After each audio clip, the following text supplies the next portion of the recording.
You're watching News at Prime. Good afternoon to you. If you're just joining us, we begin here.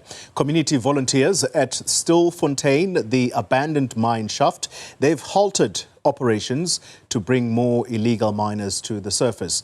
After almost 2 weeks of a standoff between the so-called zamas refusing to come to the surface, the High Court in Pretoria has ordered that they be allowed to exit. Let's get the latest now. And Newzroom Afrika's Juniour Khumalo is live for us on the ground. Juniour, good afternoon to you. Firstly, let's understand the police's approach. And I'm glad behind you there we can see the police van. There's the High Court order which says police must allow food and water to flow underground to the miners. What is their approach post that court ruling? Indeed, Mr. Mkambi, there are a few police officials that have stationed just behind me. Actually, this very van that is parked here just made its way here to the opening of basically to this road that leads to that mine shaft. Earlier on, there was no police presence in this road. Actually, it was further down towards the entrance of that mine shaft opening.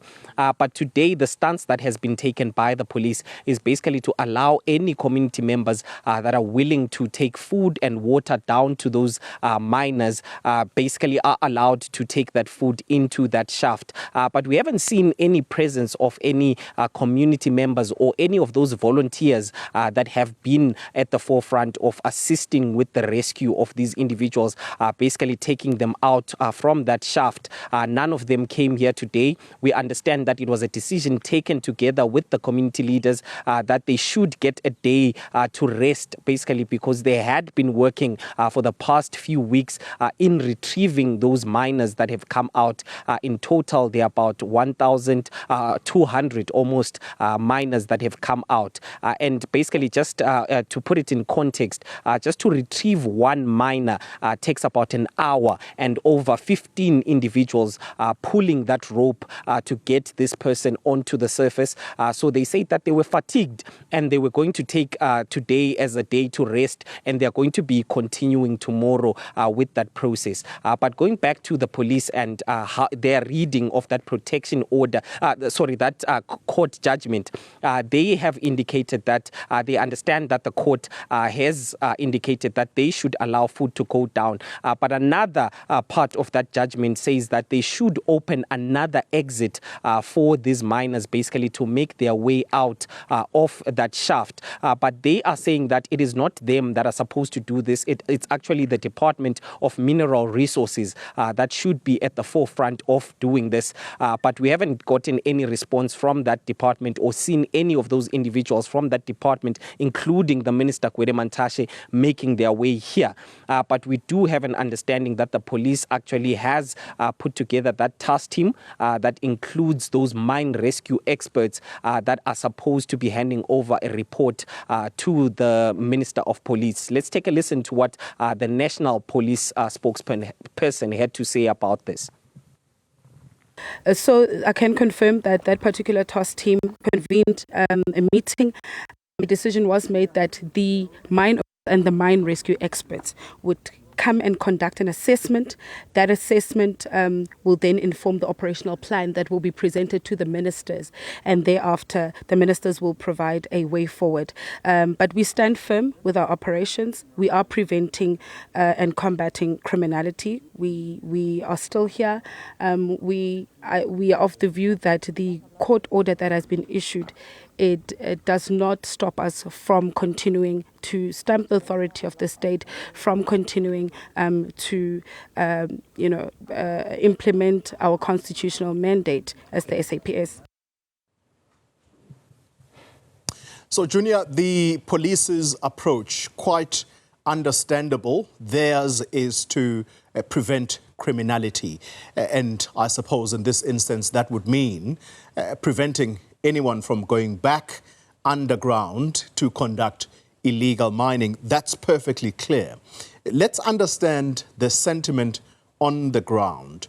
Over the weekend, I think you have been stationed there for some time. How many miners have come to the surface, and were they assisted to come up, or did they come up on their own? And the reason I'm asking you this is that, is there a sense now that the people that are underground, one, they are either there on their own volition and refusing to come out because they're scared of being arrested, or is there still that narrative that suggests they are too weak to come up on their own and therefore they must be assisted up?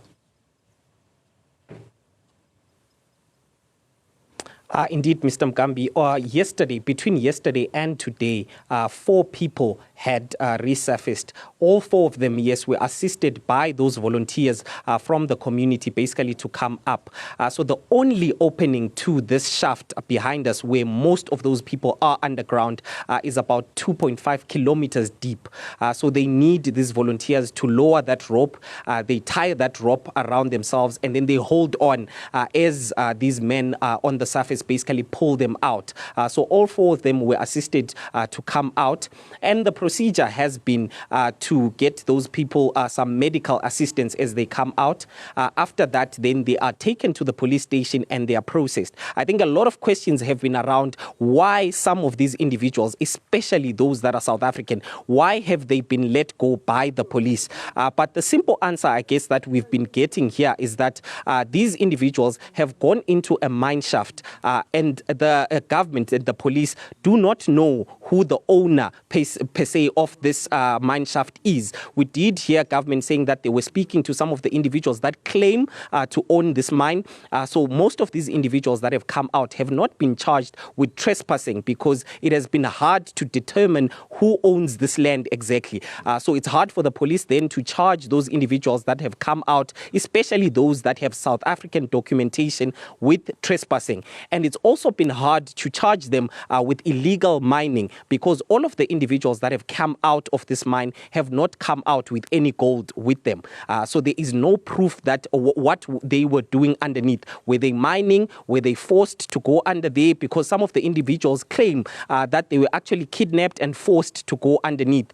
So it's been hard for the police to charge them. So what the police have been doing is basically taking their fingerprints, checking if these individuals have any outstanding warrants. If they don't have an outstanding warrant, then they've been let go. Yesterday, we did speak to one individual who said, who told us that they've been taken through that process and they've been allowed basically to go out free. And he indicated that should the police leave this place, he would be willing to go back down, because he has no other option but to go down and continue with this illegal mining. So that's been the challenge for the police when it comes to the individuals that are coming up. But for those that have been proven that they are in the country illegally, most of them, we understand, have been deported back to their countries of origin. Juniour Khumalo, still so many unanswered questions, but we're going to leave that there for the moment, and still lots of talk around these activities, the illegal mining activity, because communities in some parts of the country, they are under immense strain, basically being intimidated by people who conduct illegal mining. And so, in a way, you could argue that sympathy as a human being, from a fellow human being, that is what at least has been understood to be the sentiment towards these people, because they were understood to be trapped underground. But the specificity around why they are not coming up on their own, and all of those questions or related questions, these are some of the questions that are triggering for some communities, because these are people who are understood to be well armed, as police have been telling us. So we have to follow this one very closely as to how it is going to end.